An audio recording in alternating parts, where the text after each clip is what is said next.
کیا جاتا کہ وہ ان علماء کے نام ظاہر کر دے جنہوں نے جو ان کے ساتھ اس میں موجود ہیں، ان علماء کے نام ظاہر کر دے جنہوں نے اس سلسلے میں ان کی تائید کی ہے، ان کی مدد کی ہے۔ لیکن شیخ جو ہیں شیخ الکل میاں نذیر محدث دہلوی رحمۃ اللہ علیہ استقلال کا پہاڑ بنے رہے اور انہوں نے اس بات کو ظاہر نہیں کیا۔ دوستو، یہی تحریک آزادی ہندوستان کی آزادی کی یہ تحریک،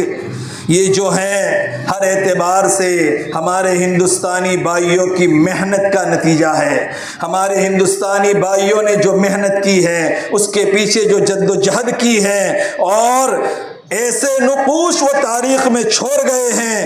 ایسے نقوش و تاریخ میں چھوڑ گئے ہیں جو رہتی دنیا تک یادگار رہیں گے، رہتی دنیا تک یادگار رہیں گے، آنے والی نسلوں کے لیے سنگ میل اور مشعل راہ بلکہ مینار نور ثابت ہوں گے۔ لہذا اس کی توجہ دینے کی ضرورت ہے۔ اسی طرح بعد کے دور میں گاندھی جی اور نہرو اور جواہر لال نہرو اور مہاتما گاندھی اور سردار ولبھ بھائی پٹیل، ان کے ساتھ ساتھ صحافت کے میدان میں مولانا ابوالکلام آزاد رحمۃ اللہ علیہ نے جو بڑے صحافی تھے، صحافت کے میدان میں الہلال اور البلاغ، یہ دو پرچے جو ہے مسلسل نکلتے تھے۔ الہلال اور البلاغ کے پرچے کے ذریعے پورے ملک کے اندر ہندوستانیوں کے دلوں کے اندر انگریزوں کے تسلط سے آزادی کرانے کی سوچ بخشی۔ مولانا آزاد رحمۃ اللہ علیہ نے قلم کے ذریعے بھی جو ہے بڑی محنت کی، بڑی جد و جہد کی، ان کا قلم بڑا رواں دوا تھا، اور الہلال اور بلاغ میں انہوں نے وہ جو ہیں تحریر لکھی کہ جس کی وجہ سے تمام ہندوستانیوں کے دلوں میں انگریزوں کے تسلط سے آزادی کی ایک سوچ پروان چڑھی، اور تمام لوگوں نے عزم کیا کہ اب ہمیں ملک ہندوستان کو انگریزوں سے آزاد کرنا ہے۔ اسی آزادی ہی کے خاطر مولانا ابوالکلام آزاد رحمۃ اللہ علیہ کو بھی بار بار جیل کا منہ دیکھنا پڑا، بار بار وہ جیل کے اندر گئے، غرضے کہ انہوں نے بھی اس ملک کو آزاد کرانے میں اپنی زندگی وقف کر دی۔ دوستو، یہ 100 سالہ جد و جہد تھی۔ یہ 100 سالہ جد و جہد صرف سیاسی نہیں بلکہ فکری، تعلیمی اور مذہبی اور انقلابی قربانیوں کا ایک تسلسل تھی، جو ہر دور میں تمام ہندوستانیوں نے مل کر جو ہیں اس ملک کو آزاد کرنے کے لیے تمام ہندوستانیوں نے اپنی جان کے ساتھ، اپنی مال کے ساتھ، اپنے وقت کے ساتھ اس ملک کو آزاد کرنے کے لیے آزادی دی اور قربانی دی۔ تو انہی کا نتیجہ ہے کہ آج جو ہیں ہندوستان ہمارے لیے آزاد ہوا اور ہم آزادی کی چین جی رہے ہیں۔ میرا مطلب ہرگز یہ نہیں، چونکہ موضوع میرا یہ تھا کہ مسلمانوں نے اس میں کیا کردار ادا کیا، اس کا مطلب ہرگز یہی نہیں ہے کہ اس کا مفہوم مخالف یہ نہ نکالے کہ غیر مسلموں نے اس میں کوئی کردار ادا نہیں کیا۔ جیسے میں نے بار بار کہا کہ تمام لوگوں نے مل کر جو ہیں اس ملک ہندوستان کو آزاد کرنے میں بڑی محنتیں اور کوشش کی ہیں، اور بھی تاریخ بہت لمبی ہے لیکن وقت اجازت نہیں دیتا۔ لہذا ہم سب کو عزم مصمم کرنے کی ضرورت ہے کہ یہ ملک ہمارا ہے، یہ ملک ہمارا ہے، ملک ہندوستان ہمارا ہے۔ ہمارے اس ملک میں ہم آزادی کے ساتھ رہ رہے ہیں، آزادی کے ساتھ رہیں گے، تمام بھائیوں کے ساتھ مل کر رہیں گے۔ اس ملک کی ترقی ہماری ترقی ہے، اس ملک کی ترقی میں ہمیں جو بھی قربانی دینی پڑے گی وہ قربانی دینے کے لیے بھی ہم تیار رہیں گے۔ اسی طرح یہ ملک میں اگر کوئی نقصان ہوگا، پریشانی ہوگی، کوئی آفت ہوگی تو صرف ملک کی آفت نہ گنے بلکہ اس میں تمام ہندوستان کے لوگوں کے لیے پریشانی ہوگی۔ اس کے لیے بھی جو بھی قربانیاں دینی پڑے ہمیں تیار رہنا پڑے گا، ہمیں آگے بڑھنا پڑے گا۔ اللہ تبارک و تعالیٰ سے دعا کرے اللہ تعالیٰ ہم سب کو اس ملک میں سکون اور اطمینان عطا فرمائے، اور آپس میں تمام ہندوستانیوں کے ساتھ، تمام لوگوں کے ساتھ مل جل کر رہنا ہمیں نصیب فرمائے۔ آمین وآخر دعوانا الحمدللہ رب العالمین۔ السلام علیکم ورحمۃ اللہ وبرکاتہ۔